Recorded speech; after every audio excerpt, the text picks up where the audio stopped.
What's up guys, and welcome to another video. Today I wanted to, as promised, run you through the new content that was dropped in with the most recent patch. Now these are a variety of new events and achievements that are attainable in the current events section, namely to do with the bandits. So this is a lot of fun for me because it reminds me of around about the time where I first started getting really involved with the Guild Wars community as the War in Kryta update started coming out for Guild Wars 1, and I'm seeing some similarities here which I can't wait to point out to you guys. Once again, it's very similar to the content added in the last patch. It's nothing major. I wouldn't be reinstalling the game over this and this alone. I mean, maybe as these things build up, patch after patch after patch before Living World comes up, it will end up being a substantial amount of gameplay. But right now, it's not too much. It's just like a little extra thing you might want to do each day. And indeed, some of this is daily time gated and may eventually roll into some kind of a story.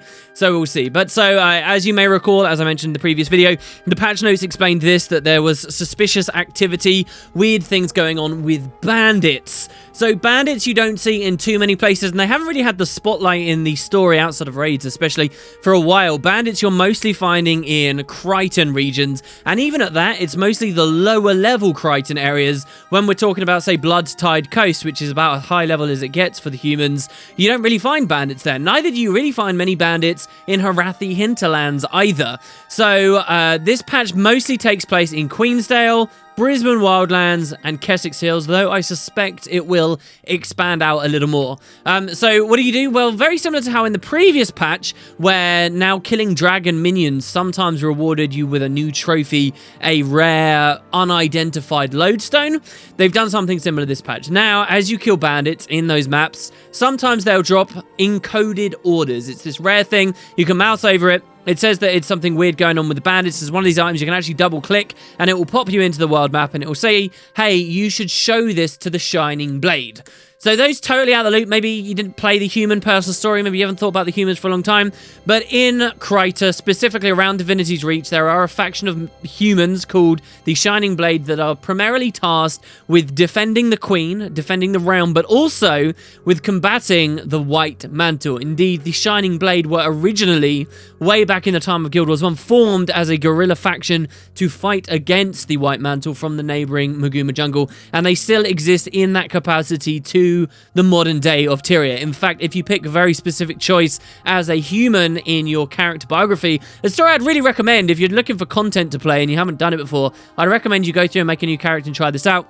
You can actually experience a bit more of what the Shining Blade know about the White Mantle and find that they are still active to this day. So you find these encoded orders in the current timeline, in this current patch, and you take it to a new NPC that's been dropped in Divinity's Reach near the Asura Gate to Lion's Arch. Now, as far as the tie-in for all of this to the current raid story, well, it's obvious to all of us who have played the raid story, but that doesn't mean you have to have done anything in the raid. The raid has currently just revealed that the bandits are active, are affiliated with the White Mantle. There seems to be something going on with Lazarus the Dyer.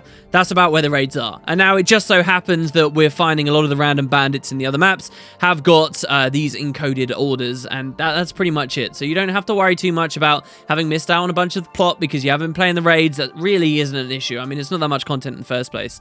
The other thing, though, that's quite important is bandits are, and some of the new bosses I'll talk about in a second that have been dropped into this patch, they are actually now dropping White Mantle badges. So this previously only like hinted at connection between bandits and White Mantle. It's pretty overt now. Any bandits you kill anywhere around Kryta, they've got a chance of dropping this new trophy item, a White Mantle badge, which you can obviously just vendor like any old junk. The suggestion that there's actually a trophy in the game now kind of seems to hint to me that we might go to a totally new area with Living World Season 3 where there are a lot of White Mantle and this trophy we get a lot more of, but hey, who knows? Because otherwise, why wouldn't they just leave it as, say, lockpicks or whatever as we've usually had?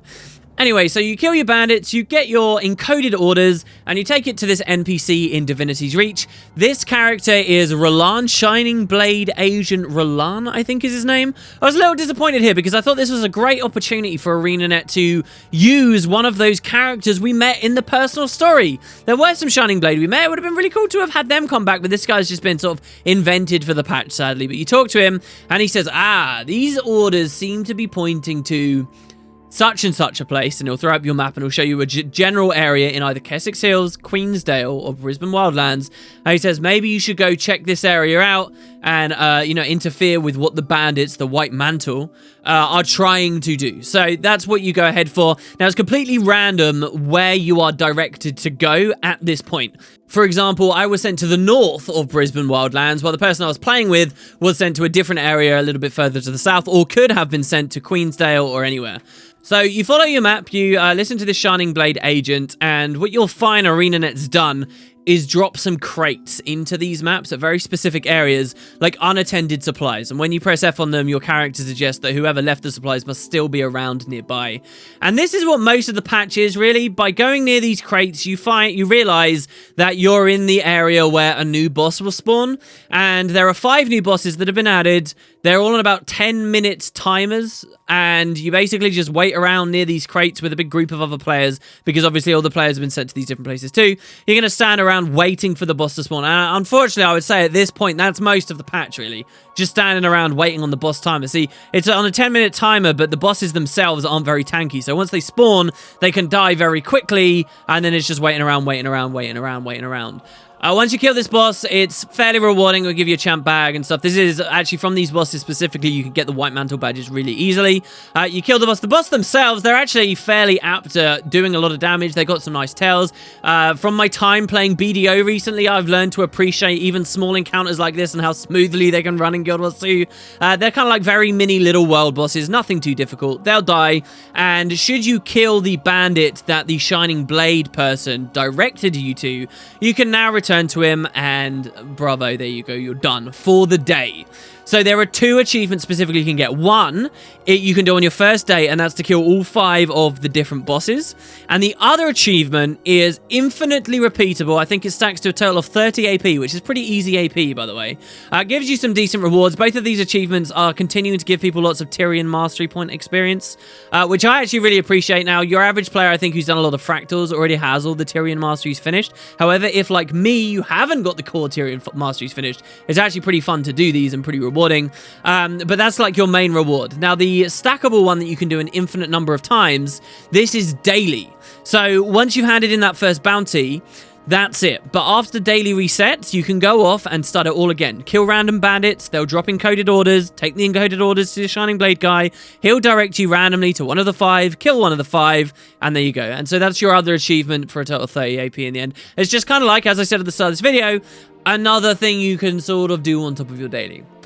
And that's pretty interesting to me. Maybe not the most fun thing in the world, but as I said, it does remind me a bit of the war in Kryta way back when in GW1. GW1 took a while to roll onto like this idea of the daily stuff, and War in Kryta was one of those early places that they did it. There were like daily bounties in War in Kryta, or maybe they were weekly bounties, to go out and hunt certain White Mantle members on specific patrols, and there were just a lot of similarities, so I like it. I don't think we're going to go into some kind of crazy, massive War in Kryta thing here for Living World Season 3. So far, I think they've actually got a lot of other story threads that they're going to be more interested in going into, but I do like what they're giving us, and specifically with the way that this has been structured, because large groups of people are kind of standing around a reasonable amount of time. I'm actually seeing a reasonable amount of chat coming from the player base. It's cool to see random dudes stood around wondering what's going on with the bandits and getting that kind of more MMO perspective on what once upon a time I could only experience with a small party of people because of the way Guild Wars 1 worked. So it's been nice. Now, there are some things maybe we can try and dive a little bit deeper.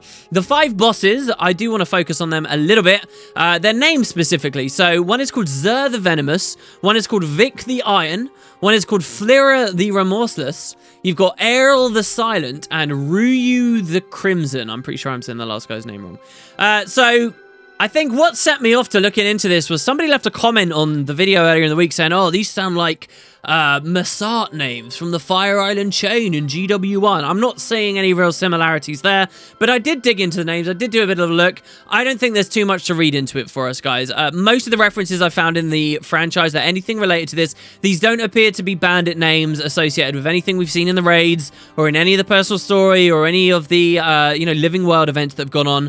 Going back to Guild Wars 1, there's no real meaningful references outside of the fact that these bandit titles sound a lot like Masart titles. So it's true that the Masart did used to give themselves a name like The Smug, or The Merciless, or The Dire, or whatever. But, and this is what we see the bandits doing here as well, but whether there's anything more specific than that, there's not really.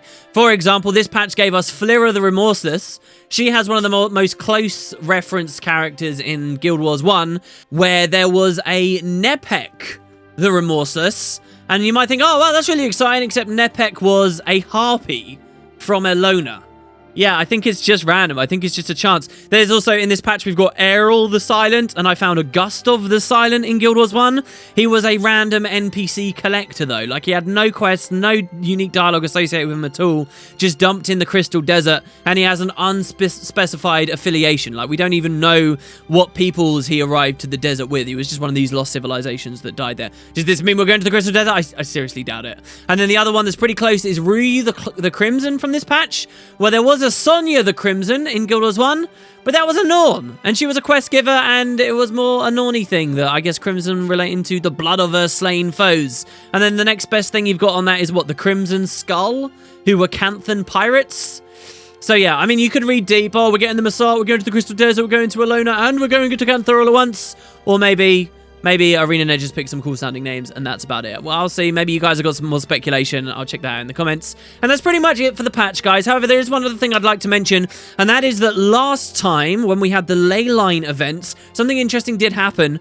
That on patch day, yes, a few leyline events got added, but then a little later, without any patch to signify it happened, some more events did expand and spiral off of these. Nearby where those leyline activity was going on, where most players had already zerged to the content and left, ArenaNet had now activated a few new events that were these coalescence bosses in the same general area. I think there were another 3 events that happened. We've seen ArenaNet do that quite a lot. It's been one of their little things on trying to make a living world, right? Like these sneaky little updates where a vine in the Silver Waste grows, or some more refugees move to a certain camp, or somebody changes location somehow, and there's no real sign that's happened until players notice. I think ArenaNet really like doing that, and since they did it with the Leyline patch, I wouldn't be surprised if they do this with the bandits here too. So the smartest way would probably be those of you who are doing this daily, even though it's kind of just for like a crappy current event achievement, those who are doing it daily, I wouldn't be surprised if in like 5-6 days,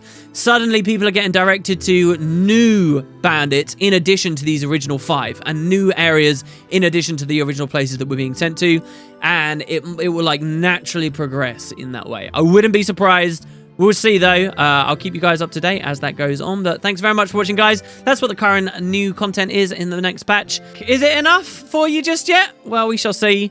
But until next time, guys, have a good one.